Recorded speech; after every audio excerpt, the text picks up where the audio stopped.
I've spent my career solving crimes, catching criminals, and restoring order when chaos strikes.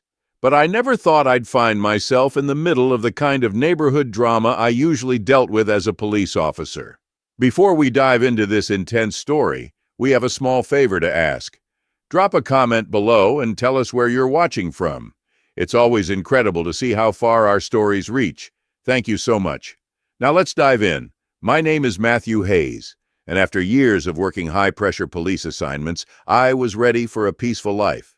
My wife, Emily, and our teenage son, Ethan, shared the same dream. We wanted a quiet, safe neighborhood, a place where we could finally settle down without the constant weight of my job looming over us. Oak Ridge Estates seemed like the perfect place. The homes were beautiful, the streets clean and well-maintained, and the community had an air of tranquility that was exactly what we were looking for. There was an HOA, of course, but that didn't bother us much. We figured as long as we followed the general rules, everything would be fine. What I didn't mention to anyone, not even in casual conversations with the neighbors, was that I had just been appointed the new police chief of the town. I wasn't trying to be secretive. I just wanted to avoid the unnecessary attention that came with the title. People tended to act differently when they knew a cop was around, and I just wanted to be another homeowner blending in. For the first week, everything seemed normal. The neighbors were polite, though a little reserved. The lawns were perfectly trimmed, and the HOA had a reputation for being particularly involved in community affairs. Emily and I didn't think much of it at first. After all, some level of organization was to be expected in a well-kept neighborhood. Then, we met Karen Whitmore. Karen introduced herself the way an overbearing boss might. She showed up unannounced while I was setting up the backyard, clipboard in hand, and immediately started rattling off a list of HOA regulations. There were specific paint colors for houses, rules about landscaping, and guidelines for any exterior improvements. She made it clear that she personally reviewed every change in the neighborhood. I remained polite, nodding as she listed off her rules, but there was something about her demeanor that put me on edge. It wasn't just her authority. She carried herself with an air of absolute control, as if she were the queen of the neighborhood. Still, I let it go. I wasn't looking for trouble. A few days later, I started working on a long-planned project, an in-ground pool for our backyard. I had done everything by the book. Permits from the city, construction within property boundaries, and a design that blended with the aesthetic of our home. There was nothing in the HOA handbook prohibiting pools, so I didn't expect any issues. I was wrong. The first sign of trouble came when Karen showed up again, arms crossed, watching the construction with disapproval. "That pool isn't allowed," she said flatly. I wiped my hands on my jeans, keeping my tone friendly. "Pretty sure it is. I checked the city codes and the HOA handbook. There's nothing against backyard pools." Karen's lips pressed into a thin line. "The HOA has an aesthetic standard. You should have gotten approval before making such drastic changes." I raised an eyebrow. "Backyard modifications don't require approval. That's in the guidelines." Her expression darkened. "I think you'll find that the HOA board has the final say." And with that, she walked away. I didn't think much of it at first. Karen struck me as the type who liked to exert control, but I had followed all the rules. What could she really do?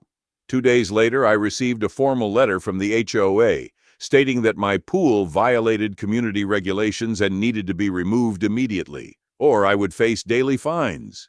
Emily read the letter over my shoulder and let out a short laugh. "This is ridiculous. They can't just make up rules." "Karen seems to think she can," I muttered. I decided to attend the next HOA meeting to clear things up. I wasn't looking for a fight. I just wanted to set the record straight. But when I arrived, it became clear that Karen wasn't going to let this go without a power struggle. Karen and her inner circle of board members sat at the front like a tribunal. The room was filled with homeowners, some curious, some nodding along to whatever Karen said. When I brought up my pool, Karen immediately cut me off. "This meeting isn't about individual violations," she said smoothly. "It's about maintaining the integrity of our neighborhood."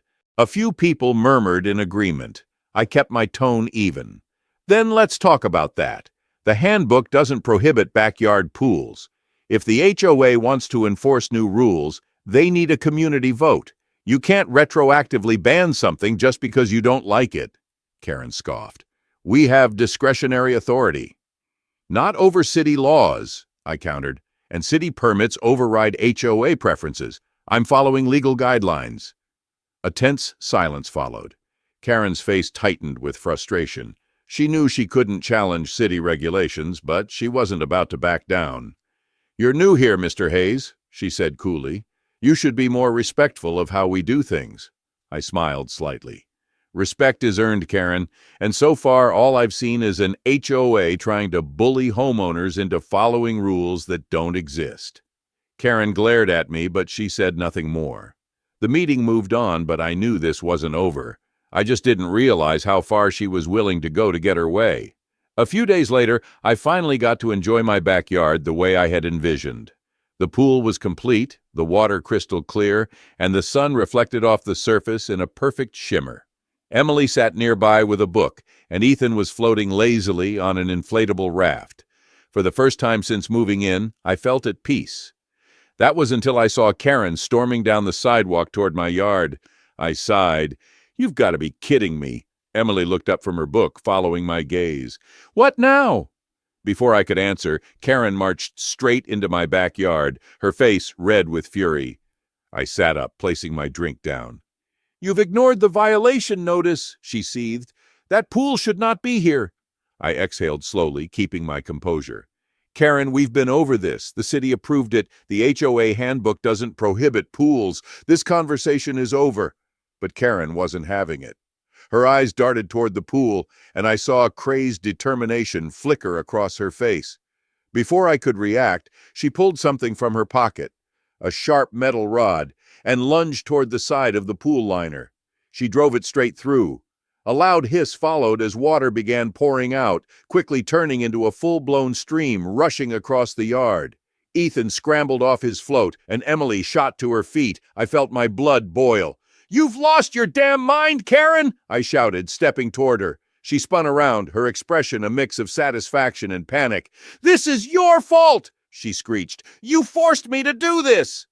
"Step out of my yard, now!" I ordered, barely holding my temper in check. But instead of leaving, Karen did the most ridiculous thing I had ever seen. She pulled out her phone and dialed 911 right in front of me. "Yes, this is Karen Whitmore. I'm being attacked. I need officers immediately. He's threatening me." My jaw clenched. She wasn't just crazy. She was desperate. Emily gaped. "Are you serious?" I let out a bitter laugh. "Oh, this is going to be good." Less than 5 minutes later, I heard the familiar sound of approaching sirens. A police car pulled up in front of my house, and 2 uniformed officers stepped out. The moment Karen saw them, she turned on the waterworks. "Officers! Thank God! He attacked me! He was threatening me! He grabbed me!" One of the officers, Officer Reynolds, looked from her to me, his expression unreadable. "Chief Hayes?" Karen's mouth snapped shut. The other officer, Lawson, raised an eyebrow. "Wait, Chief?" I folded my arms, letting the moment sink in. "Yep, that's me. And I'd love to know why Karen here thought calling 911 on the police chief was a good idea." Karen's face turned as pale as a ghost. "This is a misunderstanding," she stammered. I didn't know." Reynolds sighed, shaking his head. "Mrs. Whitmore, you do realize making a false police report is a crime, right?" Karen took a step back, flustered. No, he was being aggressive. He was—" Lawson checked the backyard, his eyes landing on the pool, where water still gushed out from the punctured hole. He let out a low whistle. "And I suppose this damage just happened on its own?" Emily stepped forward, arms crossed. "She came onto our property and did that." Reynolds pulled out his notepad. "Vandalism, trespassing, false emergency report." He shook his head. "Mrs. Whitmore, I'm going to need you to come with us." Karen's mouth opened and closed, but no words came out. "Wait, you're arresting me?" she shrieked. "You stabbed a hole in a man's pool," Lawson said flatly. "And then you called 911 with a fake assault claim. Yeah, we're arresting you." As the officers led her toward the car, Karen tried one last time. "You can't do this. I walked up beside her, lowering my voice. "Karen, the difference between us? I follow the law. You think you're above it." She glared at me but had no comeback. The door shut behind her, and the police car pulled away. Emily let out a breath of relief. Well, that escalated. But this was not over for Karen. The reckoning of Karen Whitmore. The morning after Karen's arrest, Oak Ridge Estates was alive with hushed whispers and darting glances. Homeowners peered out from behind curtains, watching as Karen, freshly released, stormed back into the neighborhood. She was furious, red-faced, fuming, and clearly not ready to accept her downfall. By noon, an emergency HOA board meeting was called. Unlike the usual gatherings where Karen sat at the head of the table, issuing arbitrary fines and barking out demands, this meeting felt different. The air was charged with tension but also anticipation. The community had finally found its voice. The clubhouse was packed. Homeowners squeezed into every available chair. Some stood along the walls, whispering to one another. In the front row sat Karen, arms crossed tightly over her chest, glaring at the board members like a cornered animal. She wasn't used to being challenged, let alone being held accountable. Steve Harper, the HOA vice president, stood at the podium, his expression unreadable as he shuffled some papers. He cleared his throat. As you all know, we had an incident last night, he began carefully, glancing toward Karen. An incident that resulted in the arrest of our current HOA president, Mrs. Whitmore. Gasps rippled through the room, though most already knew. Karen shot up from her seat. This is a disgrace. You have no right to— Sit down. Steve's voice was calm but firm. Karen froze, eyes widening at the sudden shift in authority. For the first time, she wasn't the one in control. Slowly, she lowered herself back into her chair, fuming. Steve turned back to the room. Over the last several days, we have conducted a thorough review of Karen Whitmore's leadership, and what we have found is deeply troubling. A murmur spread through the crowd. Mrs. Whitmore has been operating outside the guidelines of our HOA bylaws, Steve continued. She has personally approved and denied changes without any legal backing. She has imposed fines on homeowners for violations that do not exist in the handbook. She has used her position not to serve this community, but to control it. The whispers grew louder, shifting into outright outrage. She fined me for having a garden gnome on my porch, someone yelled. She rejected my window shutters because she didn't like the color, another voice called out. She made me remove my kid's playset because it ruined the neighborhood aesthetic. The anger was building like a storm. Karen shot up again. I was maintaining order, she shrieked. If I hadn't stepped in, this neighborhood would have turned into chaos. Steve turned to her, his face unreadable. Karen, the only chaos in this neighborhood has been caused by you. Karen's mouth opened and closed, but no words came out.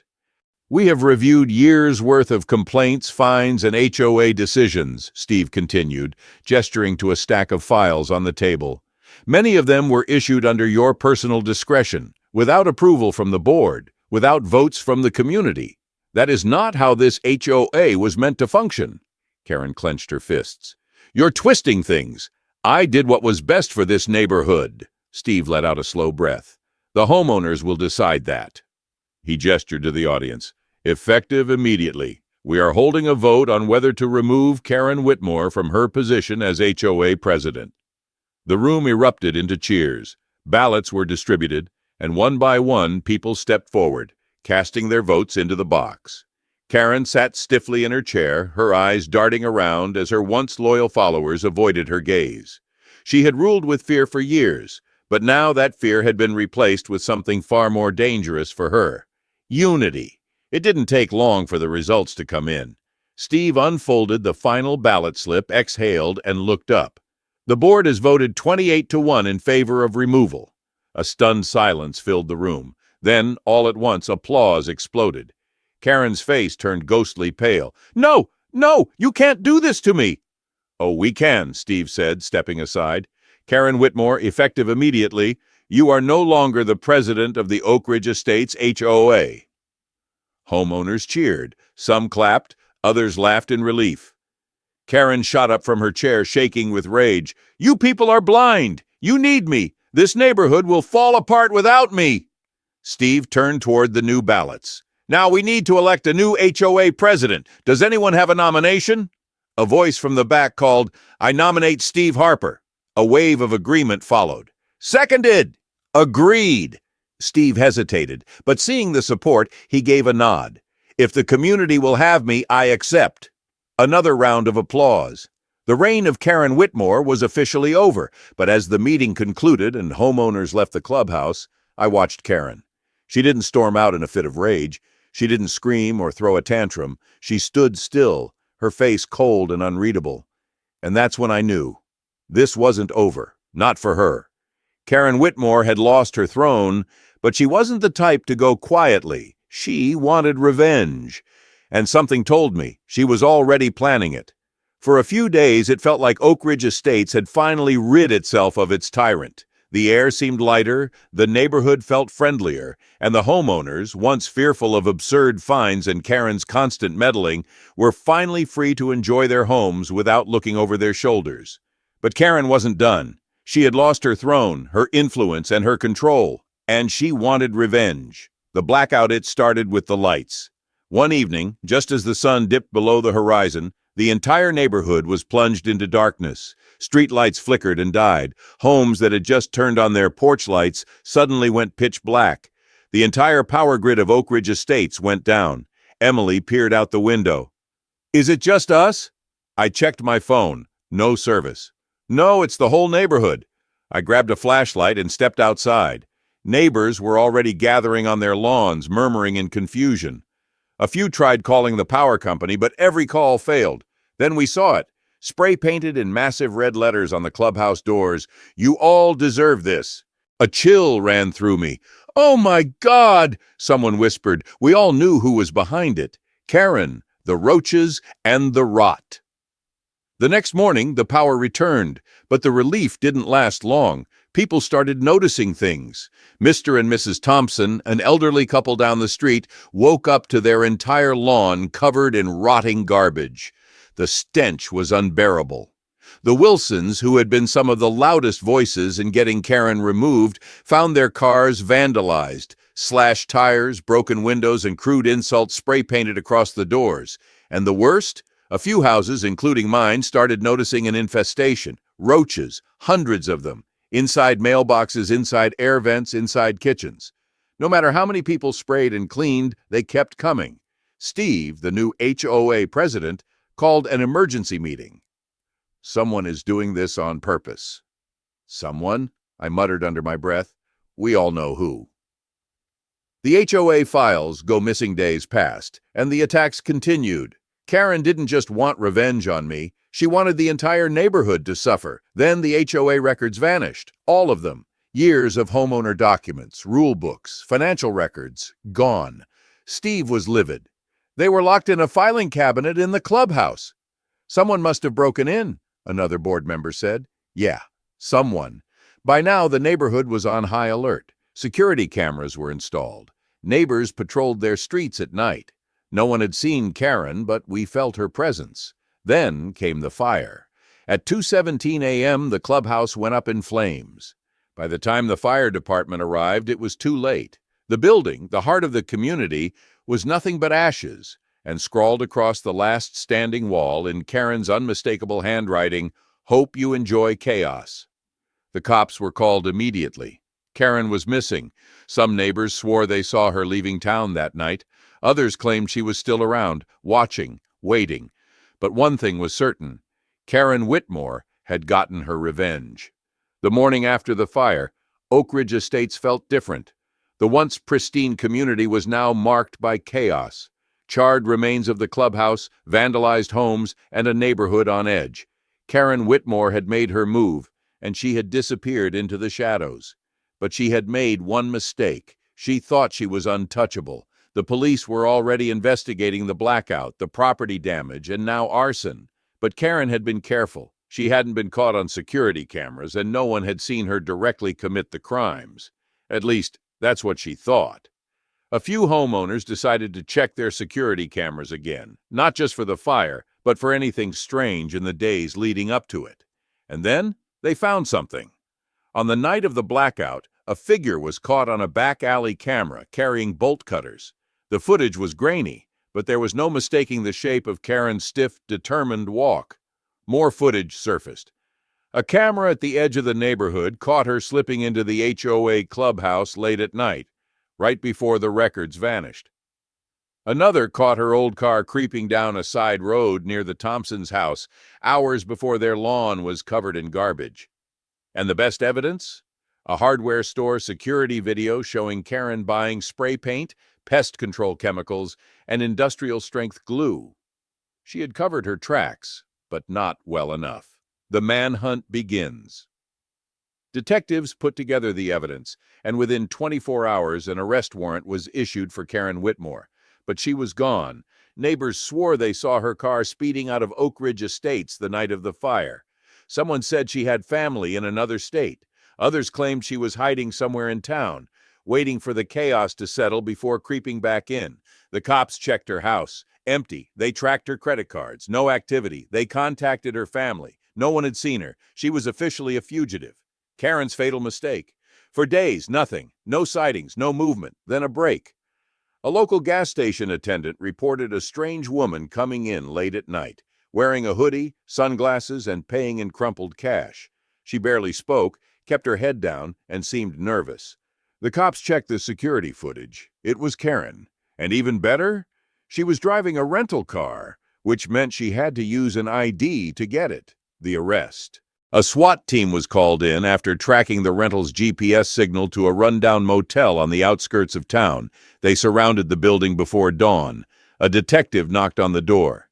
"Karen Whitmore, we have a warrant for your arrest. Come out with your hands up." Silence. Then, the sound of shuffling inside. Officers kicked in the door. Karen was inside, frantically trying to climb out of a back window. She had dyed her hair, changed her clothes, but there was no mistaking her face. She didn't make it far. A K-9 officer took her down in seconds, pinning her to the ground as she screamed, "This isn't fair! This isn't fair!" Cuffs clicked around her wrists. Thanks for watching. Stay tuned for more. Don't forget to like the video and subscribe for more stories like this.